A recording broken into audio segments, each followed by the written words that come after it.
भी हो रहा है उसमें एक अच्छा पार्ट है जामिया का, और जामिया काफ़ी तरक्की कर चुका है माजी दौर से और आज प्रेजेंट में, फ्यूचर में भी इंशाल्लाह बहुत अच्छा तरक्की करेगा। और कहना चाहिए कि इन्होंने किताब लिखी जामिया और गांधी जी का जामिया से कितना करीबी रिश्ता था, जिसको हमें अब और आगे लेके जाना है। तो डे 1 से आप देखेंगे कि 11 अक्टूबर 1920 से लेकर और अपनी मौत तक गांधी जो है वो जामिया के साथ जुड़े रहे हैं। देवदास गांधी उनके बेटे यहाँ पढ़ा रहे थे, उनके पोते रसिक लाल जो है वो यहाँ पढ़ रहे थे और उनकी मौत भी यहीं हुई। और डॉक्टर मुख्तार अहमद अंसारी साहब ने उनका इलाज भी किया। प्रभुदास गांधी उनके भतीजे थे, वो यहाँ पढ़ रहे हैं, पढ़ा रहे हैं। तो नाज़रीन, आपने सुना आज का ये जामिया, ये सिर्फ आज का एक जामिया नहीं है, एक यूनिवर्सिटी नहीं है, ये अपने आप में एक जद्दोजहद, स्ट्रगल, जंगे आज़ादी को लेकर सोच, उसके अफकार, उसका एक मुसम्मम और मुकम्मल वो बाब है, एक ऐसी तारीख़ का बाब है जहाँ पर अगर हम जितना ज़्यादा इसको स्टडी करें, जानने की कोशिश करें, तो हमें ये मजबूत होगा कि शायद इसका बहुत ही दमदार और ताकतवर और माजी है। और इसी वजह से शायद जामिया में कई बार ऐसे मौक़े आए जब जामिया थोड़ा डिफेम हुआ, उसे डिफेम करने की कोशिश की गई, लेकिन उससे जामिया उभरता रहा। लगातार जिक्र आ रहा है कि आज़ादी के वक्त में कैसे जो गांधी जी ने एक मूवमेंट चलाया था, नॉन कोऑपरेशन मूवमेंट, और जो अली बिरादरान थे उन्होंने एक खिलाफत मूवमेंट चलाया था, और इन दोनों मूवमेंट एक साथ मिलकर और फिर मुल्क को आज़ाद कराने की तरफ कदम बढ़ाता है ये मूवमेंट। और अंग्रेज़ों की तालीम के पैरेलल एक तालीमी निज़ाम खड़ा किया जाता है ताकि हम इस तालीम के ज़रिए से उसका मुकाबला कर सकें और जंग आज़ादी में एक अहम संग मील साबित कर सकें। से तमाम चीजें हुई, लेकिन सवाल इस बात को लेकर है कि क्या जामिया वाकई उसी रफ्तार से आगे बढ़ रहा है जिस रफ्तार से बढ़ना चाहिए? क्या जामिया को आज irrespective of caste and religion क्या उसी तरह से देखा समझा जाना जा रहा है, या फिर जामिया को लेकर भी कभी कभी कुछ सियासी बातें हुई हैं और इस पर कुछ दाग लगाने या दिखाने की कोशिश की गई है? हमारे साथ इस वक्त हमारे नुमाइंदे खुर्रम अली शहजाद सीधे तौर पर जुड़ रहे हैं जामिया से, और खुर्रम के साथ कुछ और वहां पर मेहमान भी हैं। खुर्रम, आप हमें ये बताएं कि आपके साथ कौन लोग हैं, और सवाल सबसे अहम ये है कि 100 साल का लगभग ये सफ़र पूरा हुआ, लेकिन जामिया पर कई बार ऐसे मरहले आए जब जामिया को डिफेम करने की कोशिश की गई। अभी भी कुछ ऐसे मामले आते हैं इसके वजूद को लेकर, इसके माइनॉरिटी कैरेक्टर को लेकर, और वो चैलेंजेस सामने आते रहते हैं। तो जामिया के सामने चैलेंजेस क्या हैं और अच्छी खबर क्या है जामिया से जुड़े तमाम लोगों के लिए?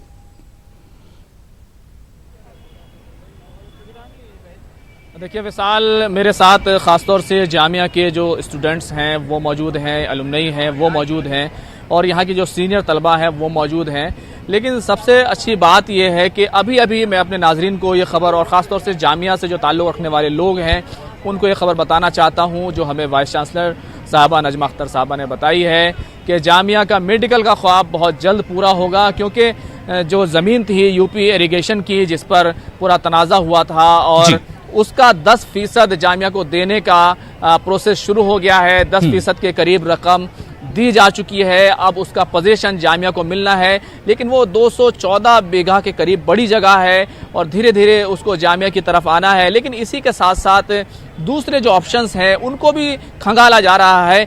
तो जिस तरह से वज़ीर आज़म नरेंद्र मोदी ने कहा था वाइस चांसलर नजमा अख्तर साहबा से कि वो ये चाहते हैं कि 5 साल में, यानी कि आपके ही दौरानिये में, आपकी ही मियाद में यहाँ पर जामिया मेडिकल का ख्वाब पूरा हो, क्योंकि यहाँ पर BDS है, इंजीनियरिंग है, नैनो टेक्नोलॉजी है, तो जर्नलिज्म है ख़ास तौर से। तो कहना चाहिए कि सब कुछ मौजूद है, सिर्फ मेडिकल की कमी महसूस होती थी, तो वो कमी भी अब जल्द ही पूरी हो जाएगी जहाँ तक जामिया की बात है, क्योंकि जामिया खेमों से शुरू हुई थी। और कहना चाहिए जिस तरह से आज़ादी के वक्त सर सैयद अहमद ख़ान की जो तहरीक थी, यानी कि तालीम हासिल कीजिए, और अंग्रेज़ों से एक तरह की उनसे फैज़ हासिल करने की बात थी कि उन्हीं के उलूम जो है सीखे जाएं और फिर आगे बढ़ा जाए। तो उसको जामिया की तरफ से जब अदम ताउन की तहरीक शुरू हुई तो वहाँ से जामिया अलग होती है, और उसके बाद गांधी जी, मौलाना मोहम्मद अली जौहर, मौलाना अबुल कलाम आज़ाद, डॉक्टर मुख्तार अहमद अंसारी,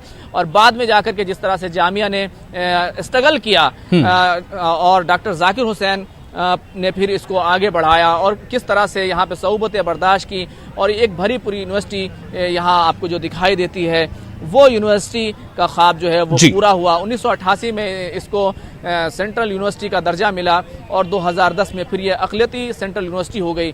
लेकिन इसकी रफ्तार जो है आगे बढ़ने की वो कम नहीं हुई। यहाँ पर मेरे साथ मीरान हैदर साहब हैं और दूसरे जो अलुमनई हैं, जो यहाँ के सीनियर्स हैं, वो भी मौजूद हैं। तो ये सारे लोग मौजूद हैं और हम इनसे जानना चाहेंगे कि यहाँ पर जामिया की जो सोच है, जामिया का जो देश के लिए कंट्रीब्यूशन है, अभी फिलहाल वो क्या कहाँ है और क्या दिखाई देता है? देखिए, जामिया मिलिया इस्लामिया इस देश की पहला नेशनलिस्ट राष्ट्रवादी यूनिवर्सिटी है। जब गांधी जी ने अंग्रेजों के एजुकेशन को बायकॉट का कॉल दिया और खिलाफत मूवमेंट और नॉन कॉपरेशन मूवमेंट से ये आंदोलन शुरू हुआ और वो कैरेक्टर आज भी जामिया के डीएनए में बरकरार है।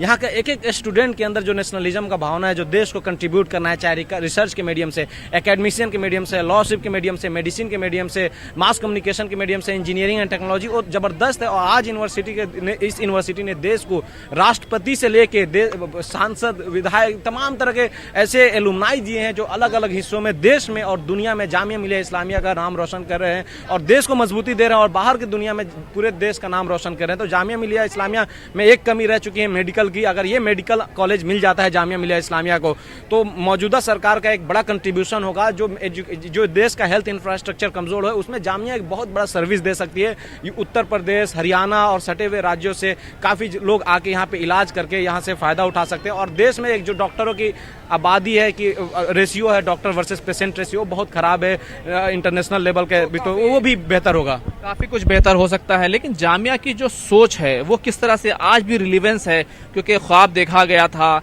वो ख्वाब अब शर्मिंदा ताबीर हो रहा है, आगे बढ़ रहा है। देखिए, जामिया जैसा कि पहले ही बताया गया कि जामिया जो है वो राष्ट्रवाद का पहला प्रयोगशाला रहा। जब गांधी ने नई तालीम की बात की तो 3 यूनिवर्सिटी देश में खोले गए, जामा मिलिया इस्लामिया, महात्मा गांधी काशी विद्यापीठ बनारस में और एक गुजरात विद्यापीठ। आप देखेंगे कि उनमें सबसे ज़्यादा आगे जामिया गया। जामिया इंडिया की बेस्ट यूनिवर्सिटीज़ में है और आज भी नेशनलिज्म के साथ एजुकेशन का जो कम्बिनेशन है वो आपको कहीं ना कहीं जामिया में मिलेगा कि जो नेशनलिज्म की फ़िक्र है वो यहाँ के सिलेबस में, इवन यहाँ के तालीमी मेले में भी झलकती है। ठीक है, तो वो एक चीज़ जो है जो गांधी ने सोचा था कि तालीम कैसी हो जिससे एक राष्ट्र का निर्माण हो सके, कि तालीम से बाजार का नहीं बल्कि राष्ट्र का निर्माण हो, वो जामिया ने करके दिखाया है। जामिया ने देखिए, जामिया के चांसलर जो हैं वो देश के राष्ट्रपति रहे, जामिया के प्रोडक्ट्स देश के अच्छे पत्रकार बने, देश का नेशनल बिल्डिंग में इसका योगदान किसी भी यूनिवर्सिटी से कहीं ज़्यादा है। यहाँ पर खुर्रम ये सारी बातें अपनी जगह है। मैं ये जानना चाहता हूं कि इन तलबा से ये पूछे कि क्या कभी ऐसा मौका आया जब इन्हें लगा कि जामिया पर कुछ मुश्किलात का दौर आ रहा है और जामिया को कुछ चैलेंजेस दरपेश हैं, तो कौन से ऐसी मतलब फैक्टर्स हैं या ऐसी कुव्वतें हैं जो जामिया पर कभी चाहती हैं कि जामिया जो है थोड़ा प्रागंदा हो जाए, उसकी जो छवि है? चैलेंजेस क्या है इसके सामने? बिल्कुल। कभी आपको ऐसा लगा कि जामिया की सोच पर हमला हुआ है? कभी आपको ऐसा लगा कि जामिया को कुछ लोग जो है प्रागंदा करना चाहते हैं, उसको पीछे ले जाना चाहते हैं? ये कौन लोग हैं और इनका मुकाबला कैसे होगा? देखिए, जो भी देश विरोधी ताकतें हैं वो हमेशा जामिया को निशाना बनाने की कोशिश करती रही हैं, लेकिन ये जामिया तलबा की समझदारी है कि वो ऐसी देश विरोधी ताकतों को सीधा जवाब न देकर या उनकी जो बहस है, बेवजह की बहस में उलझकर समझदारी से अपना काम करते हैं, तालीम याफ्ता हैं, तालीम हासिल करते हैं और आगे बढ़ रहे हैं। जामिया जो है जो मुस्लिम्स की मेन स्ट्रीमिंग है उसमें बहुत ज़्यादा, जो मौलाना मोहम्मद अली की जौहर की सरखेज़ ज़मीन है, इसने हज़ारों ऐसे लाल पैदा किए हैं जो देश की खिदमत को अंजाम दे रहे हैं। देश की खिदमत को अंजाम दे रहे हैं। मीरान, मुझे बताइए कि कभी ऐसा वक्त आया, जिस तरह से हमने देखा बटला हाउस इनकाउंटर का एक वक्त रहा, उस वक्त एक मुश्किल थी, इसके बाद जब जामिया को अक़लियती किरदार देने की बात आई तब भी कुछ लोग निकल कर आए और इसका जो है काफ़ी हद तक मुखालफत की। ये जो वक्त रहा ये कितना कठिन रहा? नहीं, ये वाकई में एक यूनिवर्सिटी को अस्तित्व को बचाने की लड़ाई थी। जामिया मिलिया इस्लामिया ने इस देश के लिए जो किया है, 1928 में जब सरदार वल्लभ भाई पटेल के नेतृत्व में गुजरात में आंदोलन हुआ, बरदौली आंदोलन, उसमें गांधी जी ने अपील किया और जामिया के 80 से ज़्यादा स्टूडेंट जाके वहाँ अपना काम किया और गिरफ्तारी दिया। जब देश का बंटवारा हुआ तो हजारों की तादाद में जो सिख और हिंदू पाकिस्तान से आए थे, जामिया ने उनको खाना खिलाया, उनका सेवा किया। तो जामिया ने इतना कुछ किया, लेकिन फिर भी जामिया का विरोध क्यों होता है? ये राजनीतिकरण जो होता है जामिया मिलिया इस्लामिया के, जैसे बटला हाउस इनकाउंटर हुआ, बटला हाउस इनकाउंटर का आज भी जो पूरा कम्युनिटी का, इस इलाके के तमाम लोगों का संदेह बना हुआ कि उसकी फेयर इंक्वायरी होना चाहिए। अब उसमें राजनीतिकरण होता है तो पॉलिटिकल लोग बयानबाजी करते हैं, लेकिन ये जामिया मिलिया इस्लामिया की स्ट्रांग न्यू है जो इसके बावजूद भी हिला नहीं। इस यूनिवर्सिटी ने वो तमाम तरह की चीजें दी जो आज न सिर्फ नेशनल बल्कि इंटरनेशनल लेवल पे जाके जामिया का नाम, देश का नाम बड़ा कर रहे हैं और देश को कंट्रीब्यूशन देने का काम कर रहे हैं। और जामिया का एक तमाम तरह की चीजें आप देखेंगे, जामिया एक वाहिद यूनिवर्सिटी है इस देश में जिसके स्टूडेंट में और भी स्टूडेंट्स का सर्विस का भावना है, लेकिन जामिया के स्टूडेंट्स के अंदर ये काफी डेडिकेशन है, चाहे आसपास के इलाके को सजाना हो, चाहे जामिया के स्टूडेंट हैं। लेकिन जब बात अखिलती किरदार की आती है, माइनॉरिटी स्टेटस की आती है, समझ में आता है कि बटला हाउस इनकाउंटर एक अलग चीज है, लेकिन जब माइनॉरिटी कैरेक्टर की बात आती है तो भी जामिया का घेराबंदी की जाती है। ये कौन लोग हैं और क्यों करते हैं?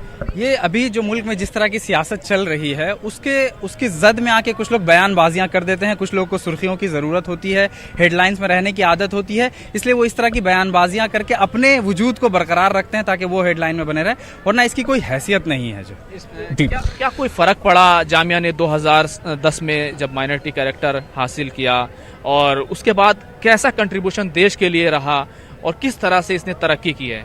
तकरीबन 10 साल होने वाले हैं अक़लियती किरदार की बहाली को लेकर के, तो इसमें आप देखेंगे इसमें बहुत फायदा ये हुआ कि जो दूर दराज के गरीब बच्चे होते थे यूपी बिहार के दूर दराज के इलाके के, वो भी अब आकर के तालीम हासिल करने की कोशिश कर रहे हैं। उनको ये लगता है कि ये बहुत अच्छी बातें हो रही है। मैं चाहूंगा कि आप इन तलबा से ये पूछिए कि इनकी तरफ से एक एक क्या सजेशन है जामिया इंतजामिया को कि जामिया में ये चीज हो जाए तो बेहतर होगा। एक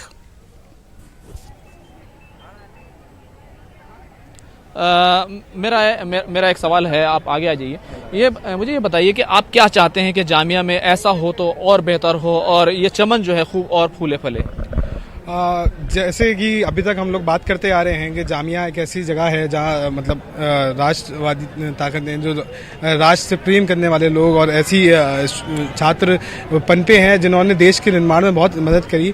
मैं चाहता हूँ कि एक तरह से यहाँ पर गरीब तबका जो यूपी बिहार और अलग अलग जगह का आता है उसको मेन स्ट्रीम से जोड़ने के लिए यहाँ पर कई ऐसी एक्चुअली यहाँ लाइवलीहुड बिजनेस इंक्यूबेटर टाइप चीज़ें चलाई जाती हैं जहाँ से रोजगार और नई नई तकनीकों से उनको अवगत कराया जाता है। मेरा मानना है कि एक लार्ज स्केल पर गवर्नमेंट के हेल्प से बच्चों के लिए रोजगार की नई नई उम्मीदें जामिया प्रोड्यूस करे। यहाँ पे हम इंक्यूबेशन सेल टाइप चीजें आए जो एंटरप्रेन्योरशिप को। चलिए दूसरे तलबा क्या कहते हैं, क्या सजेशन है उनका? जो कभी एंटरप्रेन्योरशिप या इंक्यूबेशन को सोच नहीं सकता उसको क्या कहेंगे, क्या सजेशन है? देखिए, जामिया मिलिया इस्लामिया ने पिछले 4-5 सालों जिस तरीके से यूपीएससी के माध्यम से यहाँ IAS IPS दिया, वो शायद कोई यूनिवर्सिटी कंट्रीब्यूट नहीं कर पाया है। अब एक कमी रह चुकी है कि मेडिकल कॉलेजेस का जो ख्वाब रहा है कि जामिया मिलिया इस्लामिया में मेडिकल कॉलेजेस है, और देखिए 99 ईयर होने के बावजूद भी आज भी इस यूनिवर्सिटी में 20% से ज्यादा स्टूडेंट्स को हॉस्टल नहीं मिल पाता है। मोदी जी का जो नारा था सबका साथ सबका विकास और सबका विश्वास, हॉस्टल और मेडिकल होना चाहिए। आप क्या कहेंगे, क्या और होना चाहिए? देखो, हुकूमत को पहले तो सियासत को तालीम से दूर रखना चाहिए, अपने नैरो सेल्फिश पॉलिटिकल गेन को लेकर के। ये अच्छा पॉइंट है। कुछ अरसे से जामिया के पीछे पड़ी उसको भूल जाए। जामिया आइडिया ऑफ इंडिया को जिंदा रखता है, ये रिपोजिटरी है इंडिया के पॉलिटिकल कल्चर का।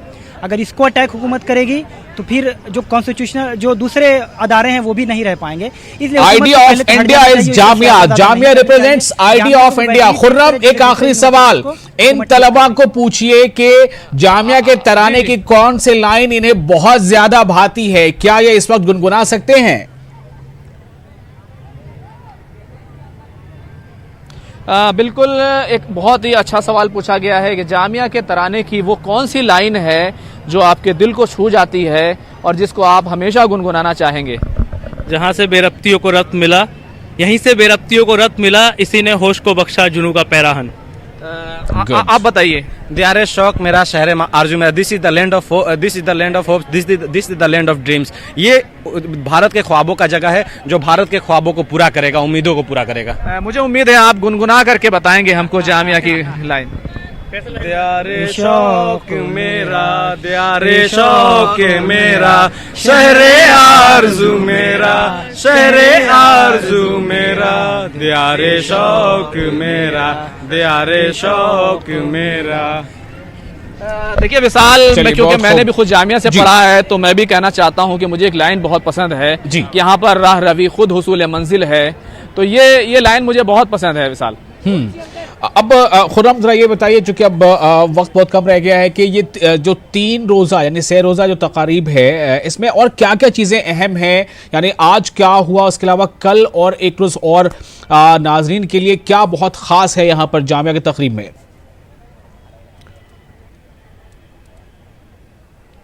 देखिए विशाल, 3 रोज़ा तकरीबात हैं। यहाँ पर बैतबाजी के मुकाबले हैं, नुक्कड़ नाटक हैं, तालीमी मेला भी लगाया गया है और इसी के साथ साथ एक तमसीली मुशायरा भी है। लेकिन सबसे अहम बात यह है कि कल यानी 30 तारीख को सदर जमहूरिया हिंद आली जनाब रामनाथ कोविंद तशरीफ़ ला रहे हैं और वज़ीर बराए फ़रोग़ इंसानी वसाइल वो भी यहाँ पर मौजूद रहेंगे।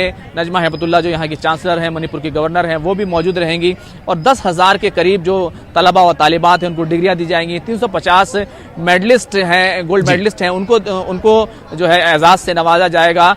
और इसी तरीके से ये वो तादाद है जो यहाँ पर जो पढ़ते हैं, यानी 20,000 के करीब तलबा पढ़ते हैं रेगुलर। बहुत बहुत शुक्रिया डिफेंस है, वक्त की कमी है, बहुत शुक्रिया। और जामिया की ये तकरीबात जो है लगातार जारी रहेंगी। आज पहला दिन है, 2 रोज और है, बहुत कुछ है आपके देखने समझने के लिए भी, और हम भी इसमें आपको लगातार अपडेट करते रहेंगे। आदाब।